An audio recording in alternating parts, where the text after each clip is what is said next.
જૂનાગઢથી doctor Pradyumna ખાચરના આપ સૌ દર્શક મિત્રોને જાજાથી રામ રામ. આજે વાત કરવી છે નટવરનગરનો ઐતિહાસિક પેલેસ નટવર નિવાસ.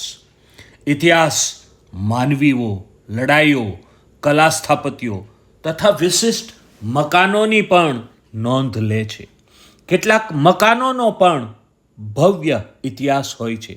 એ મકાનોમાં કોઈ મહાપુરુષનો જન્મ થયો હોય, કોઈક મહામૂલા નિર્ણયો થયા હોય, અગત્યની ચર્ચાઓ થઈ હોય, કેટલાક મહાનુભાવોએ મુલાકાત લીધી હોય. આ બધી ઘટનાઓના ઇતિહાસને ઇતિહાસકાર જ નોંધતો હોય છે. આ ઐતિહાસિક પેલેસ ગુજરાત રાજ્યના અમરેલી જિલ્લાના બગસરા ભાયાણી પાસે આવેલા નટવરનગર નામના નાના ગામમાં આવેલો છે. દર્શક મિત્રો નમસ્કાર. આજે વિશ્વમાં ગાંધીજીએ સત્યાગ્રહો કર્યા, પણ એ સત્યાગ્રહોમાં જે ગાંધીજીએ હાર સ્વીકારી હતી એવા બગસરા નટવરનગરના દિવાન શ્રી વીરાવાળા સાહેબનો બંગલાનો આપને પરિચય કરાવવો છે.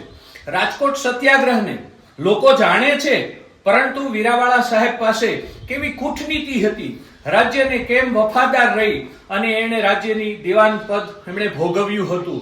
તો એ દિવાન વીરાવાળા વિશે તો અગાઉ હું આપને જણાવી ચૂક્યો છું, પણ આજે હું આપને દિવાન વીરાવાળા સાહેબનો બંગલો જે નટવરનગરમાં આવેલો છે, 1924માં જેનું બાંધકામ થયેલું અને પોરબંદરના મહારાણા નટવરસિંહજીના નામ ઉપરથી આ ગામનું નામ નટવરનગર રાખવામાં આવેલું, તો એનો મારે આજે આપને પરિચય કરાવવો છે.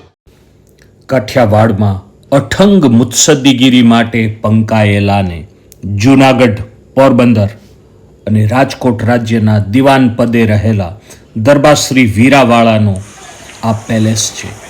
એમ કહેવાય છે કે વીરાવાળાના પિતાશ્રી મૂળવાળાને ત્યાં પુત્રની ખોટ હતી, ત્યારે ચલાલાના દાન મહારાજની જગ્યાના આશીર્વાદ મળેલ કે દાન મહારાજ આપને ત્યાં આભને ટેકા દે એવા 2 પુત્રો આપશે. પછી મૂળવાળાને ત્યાં રામવાળા અને વીરાવાળાનો જન્મ થયેલો. દિવાન વીરાવાળા એ માત્ર દિવાન જ નહોતા, તે નટવરનગર બગસરા વીરામૂળુ એસ્ટેટના રાજવી હતા. એમના મોટા ભાઈ રામવાળા બગસરાના રામમૂળુ એસ્ટેટના રાજવી હતા. પોરબંદર મહારાણા નટવરસિંહજી ઉપર વીરાવાળાને અતિશય માન હતું. આથી તેમના નામે નટવરનગર નામનું આ ગામનું નામ પાડ્યું અને પેલેસનું નામ પણ મહારાણાના નામે જ નટવર નિવાસ રાખેલ.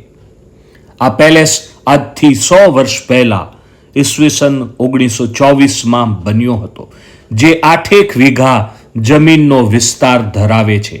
આ પેલેસમાં મોટા મોટા રૂમ અને બંને બાજુ ઓસરીઓ છે. આ પેલેસનો પ્લાન કાઠિયાવાડના અન્ય રજવાડાના બંગલા જેવો હળતો ભળતો જણાય છે. મહારાણા નટવરસિંહજીએ પોરબંદર ખાતેના હજુર પેલેસના રૂમના વિવિધ નામ આપેલા. Pink room, green room, blue room, જેમાં એ જ કલરનું તમામ રાચ રચીલું અને ફ્લોરિંગ રખાયું હતું. એવી જ રીતે આ પેલેસમાં પણ એક ગ્રીન રૂમ હતો, જેના ભોંય તળિયે ગ્રીન લાદી પાથરવામાં આવી હતી. આ પેલેસમાં દૂધ જેવી સફેદી ધરાવતો ઇટાલિયન માર્બલ વાપરવામાં આવ્યો છે. આ પેલેસ અસલમાં 2 માળ ધરાવતો, પરંતુ આઝાદી પછી ઉપરનો માળ જર્જરિત થયેલ, આથી ઉપલો માળ તોડાવી નાખતા આજે પહેલા જેવો સુંદર નહીં, પણ 1 માળનો જ પેલેસ બચ્યો છે. આ પેલેસના ભોંય તળિયે મોટું સેલર આવેલું હતું, પણ ઘણી વાર તો બહુ વરસાદ હોય ત્યારે તેમાં પાણી ભરાઈ જતું. એમ કહેવાય છે કે એક સમયે આ પેલેસના સેલરમાં ચાંદીની મોટી મોટી પાટો અને કિંમતી ચીજ વસ્તુઓ રહેતી હતી. આ પેલેસની મૂળ અસલ જાહો જલાલી આ બોલનારે ત્યાં રહીને ખૂબ જ નજીકથી જોઈ જાણી હોવાથી આજે એ બધું જ નજરે તરવરે અને પેલેસની ઓસરીમાં રહેલા હિંચકે દરબાર શ્રી ભોજવાળા સાહેબના કુંવરી ઇન્દિરાબા હિંચકતા હોય અને એમનો ટિપિકલ અવાજ સુસુપ્ત મનમાં સંભળાય છે. ઇન્દિરાબા કહેતા કે પ્રદ્યુમનભાઈ, હું અને માસીબા બહુ સાથે રહ્યા છીએ એમ કહી ભૂતકાળની અનેક વાતો માંડતા. પણ આજે તો હવે હિંચકો ખાલી ભાસે છે. દિવાન વીરાવાળા સાહેબને ભોજવાળા નામના યુવરાજ હતા. તેમને એકમાત્ર સંતાનમાં કુંવરી ઇન્દિરાબા હતા. તેમના 2 સુપુત્રો ભૂપેન્દ્રભાઈ અમરુભાઈ ધાધલ અને આદિત્યભાઈ ધાધલ આ પેલેસનો ઠાઠમાઠ આજે ભોગવી રહ્યા છે. સમય, દેશકાળ, પરિસ્થિતિ મુજબ પેલેસમાં ઘણું બધું રાચ રચેલું, આલિશાન તસવીરો વગેરે બદલાયું છે. પણ આજે પગેથી વગાડાતું હાર્મોનિયમ એના એ સૂર રેલાવી રહ્યું છે.